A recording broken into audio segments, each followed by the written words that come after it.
सारे कलाकारों को हमारे बीच में जितनी भी हमारी अदाकारा हैं सबको दिल से प्रणाम कि आप लोग आज इस कार्यक्रम में मेरे भाई के तिलक में भाग लिए, उसके लिए दिल से धन्यवाद। हमारा भाई टुनटुन यादव जो कि बिहार का शेर है, राजा है, ये गाता है तो हिला देता है पूरे हिंदुस्तान, इसके गानों की दीवानी है। प्रिया चौहानी जो कि बहुत प्यारी एक्ट्रेस है, वो बहुत प्यारी अदाकारा है, सबको दिल से प्रणाम। और हमारे बीच में बहुत प्यारी एक्ट्रेस भी आई है जिनका नाम कोमल सिंह जी है। अभी इनका ये गाना बहुत वायरल चल रहा है।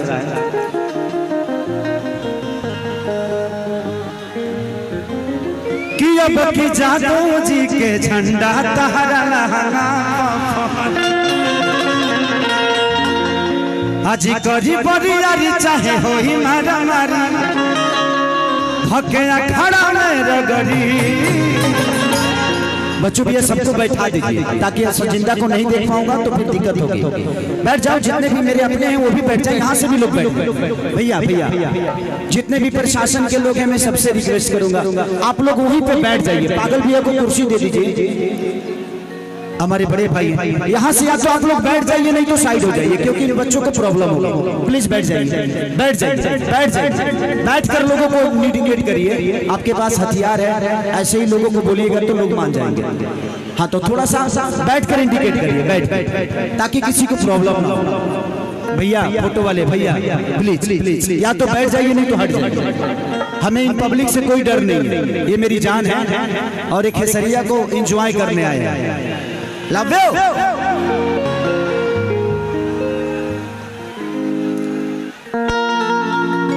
हो हो हो हो हो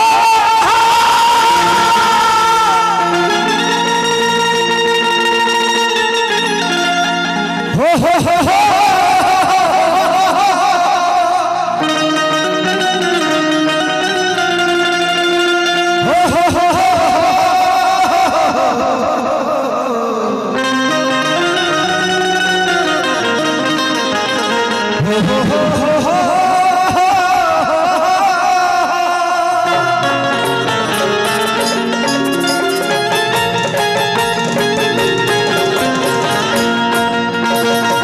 आप लोग चिंता मत करिएगा, मैं आता रहूंगा इधर, ठीक है? थोड़ा सा ये बाद में हो जाएगा। आप लोग का जो काम है वो करिए, या तो बैठिए इधर क्योंकि इधर प्रॉब्लम होगी। आप लोग हमारे जितने भी हमारे बाउंसर भाई लोग हैं प्लीज यहाँ बैठ जाइए। मैं नहीं चाहता कि इनको प्रॉब्लम हो क्योंकि बेचारे देखने आए हैं। बैठ जाओ। सिक्योरिटी की कोई दिक्कत नहीं है, प्रशासन बहुत यहाँ पे चुस्ता है, दिक्कत नहीं है किसी कि जय गणेश मंगल करना विघ्न हरो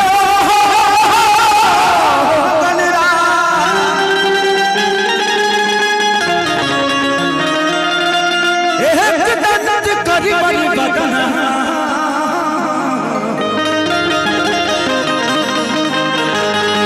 सीधी करो ममकार। मैं बार बार आप लोगों को रिक्वेस्ट कर रहा हूँ कि यहाँ बैठ जाइए, ऐसे बैठिए, इधर आइए, इधर बैठिए, यहाँ बैठिए, यहाँ बैठिए, ऐसे बैठिए, ऐसे देखते रहिए लोगों को, ऐसे देखते रहिए। भैया हटिए वहाँ से, हटिए, बैठ जाइए नहीं तो हट जाइए। दो ही काम करना पड़ेगा, या तो बैठिए नहीं तो हटिए, क्योंकि लोगों को देखने में प्रॉब्लम होगी तो प्रॉब्लम बढ़ेगा, ठीक है? ये बेचारे आए हैं इतने दूर से खेसारी को देखने के लिए, एंजॉय करने के लिए, है ना? Thank you. बच्चों भी है कि मां के ज्योति से नूर मिलता है, सबके दिल हो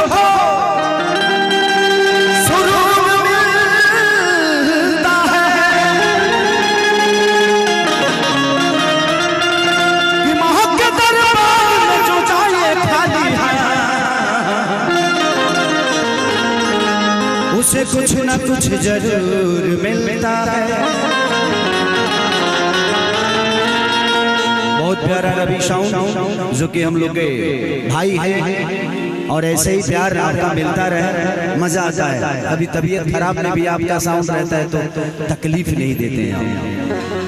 आई एगो भग माई के दरबार में एगो दुगो भजन करबा जानते बड़ा के खेसरिया गा गई।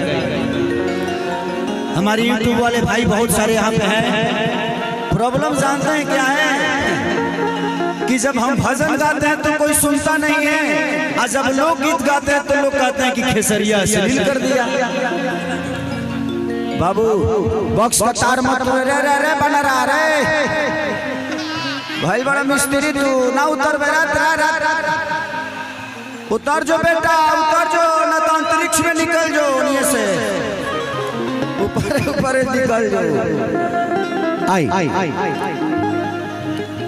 कि सचा दरबार भगती के बलहार। भैया प्लीज बैठिए। तब पूजैया होता है राजा। 1 2 3 4।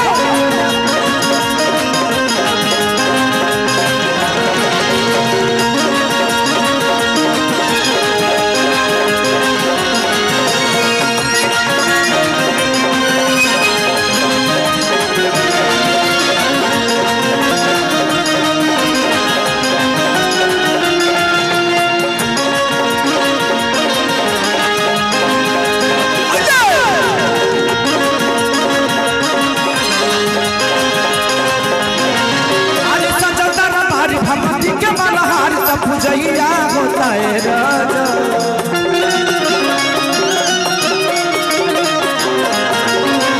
अरे सचा दरबार भगती के बलहार तो पूजैया होता है राजा। कि नवती नदिया जोड़े लोग जागेला। पागल भैया पे कुर्सी मंगा दीजिए कि माइके लागल हो। चले गड्डी के हिसाब से 25,000 लगता। झूठ बोल तारे सन आदमी 25,000 देता ठीक लगता। चले आपका प्यार है भैया, ये पैसा नहीं है। इतने एक भैया के बारे में बोले। अच्छा, हमारे विधायक गोपाल मंडल जी जो कि क्षेत्रीय विधायक आप सबके, मैं चाहता हूं कि गोपाल भैया के लिए एक जोरदार ताली बजाइए ताकि आपके क्षेत्र के विकास ऐसे ही करते रहे और ऐसे ही आपका प्यार इनको हमेशा आजीवन मिलता रहे। तो मानिए पागल भैया की तरफ से 51,000 रुपए का पुरस्कार। भगवान से प्रार्थना कि हर आधे घंटे पे 51,000 रुपया मुझे देते रहे, जब तक रहे। कितना पैसा ले बड़ो माल जितना तुम बालू के कमैले बड़ो, सब गिट्टी वाला है ना सिटी में डाल दी हो। कि नवती नदिया जागे लोग जागेला। माइके लागल बावे, माइके लागल बावे, माइके लागल बावे। निमिया पछोड़ुआ बना में हवा झुरु झुरु।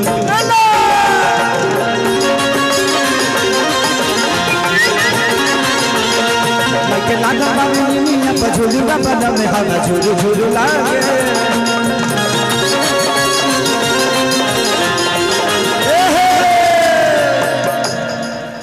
भैया जब तक मैं इनको देखूंगा नहीं तब तक मैं गा नहीं पाऊंगा। तो या तो आप यहीं बैठिए और नहीं तो यहाँ से साइड हो जाइए। मुझे ये इनका देखना बड़ा जरूरी है क्योंकि हमारा तालमेल नहीं मिल पाएगा, क्योंकि सबका अपना अपना मोमेंट होता है ना। वहीं बैठ जाइए आप लोग, नहीं तो थोड़ा सा हट जाइए। आप लोग आइए आइए, भजन तो भजन में भी तो नृत्य होता ही है। आई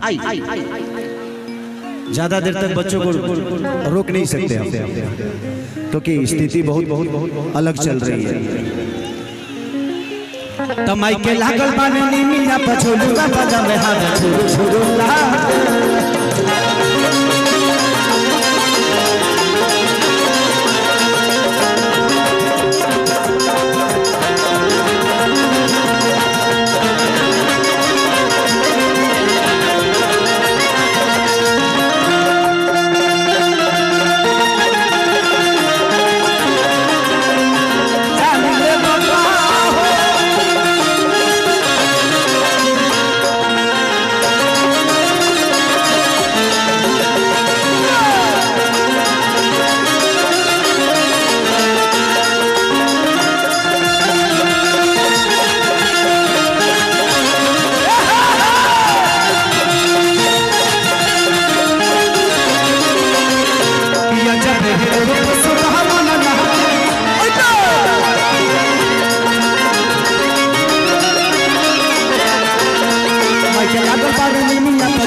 कल सामल बानी अजहराता दिया अढ़उल के फूल तमलिया लाइल बिया।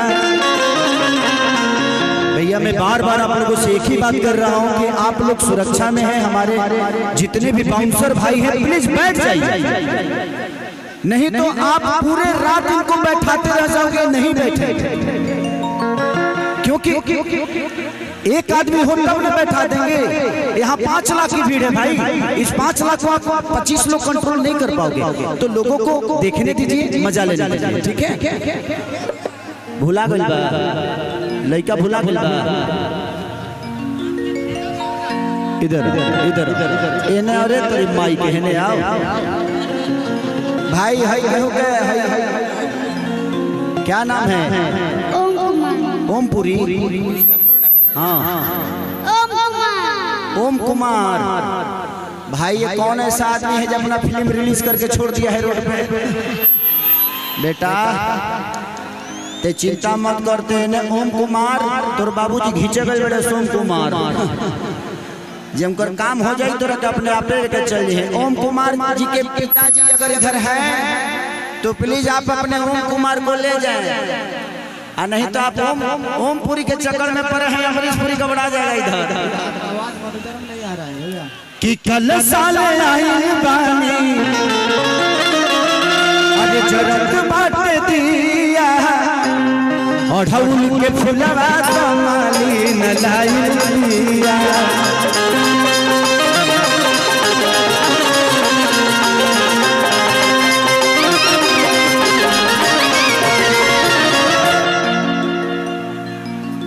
आपको एक काम दे रहा हूँ, यहाँ से लोगों को हटा के